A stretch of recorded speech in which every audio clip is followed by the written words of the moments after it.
Deuteronomy 18, New International Version. The Levitical priests, indeed the whole tribe of Levi, are to have no allotment or inheritance with Israel. They shall live on the food offerings presented to the Lord, for that is their inheritance. They shall have no inheritance among their fellow Israelites. The Lord is their inheritance, as he promised them.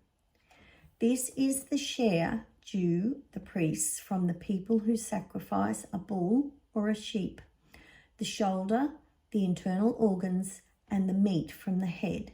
You are to give them the first fruits of your grain, new wine and olive oil, and the first wool from the shearing of your sheep.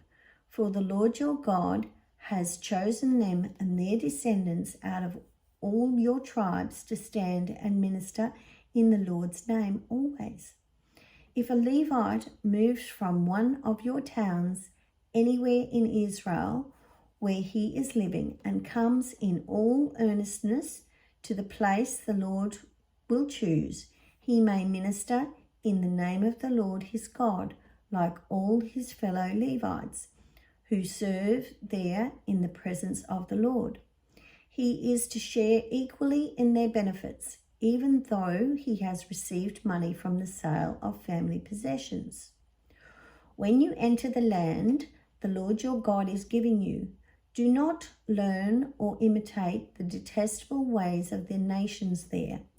Let no one be found among you who sacrifices their son or daughter in the fire, who practices divination or sorcery, interprets omens, engages in witchcraft, or casts spells, or who is a medium or spiritualist, or who consults the dead.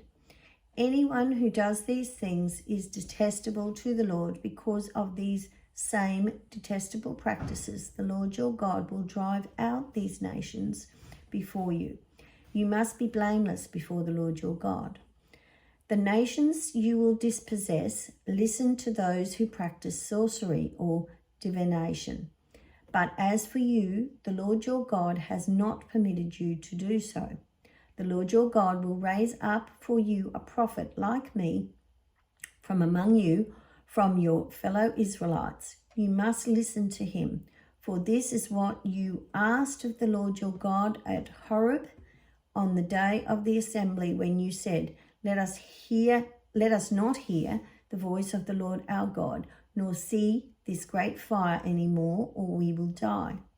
The Lord said to you, What they say is good. I will raise up for them a prophet like you from among their fellow Israelites, and I will put my words in his mouth. He will tell them everything I commanded him. I myself will call to account anyone who does not listen to my words that the prophet speaks in my name. But a prophet who presumes to speak in my name anything I have not commanded, or a prophet who speaks in the name of other gods, is to be put to death. You may say to yourselves, how can we know when a message has not been spoken by the Lord? If what the prophet proclaims in the name of the Lord does not take place or come true, that is a message the Lord has not spoken. That prophet has spoken presumptuously, so do not be alarmed.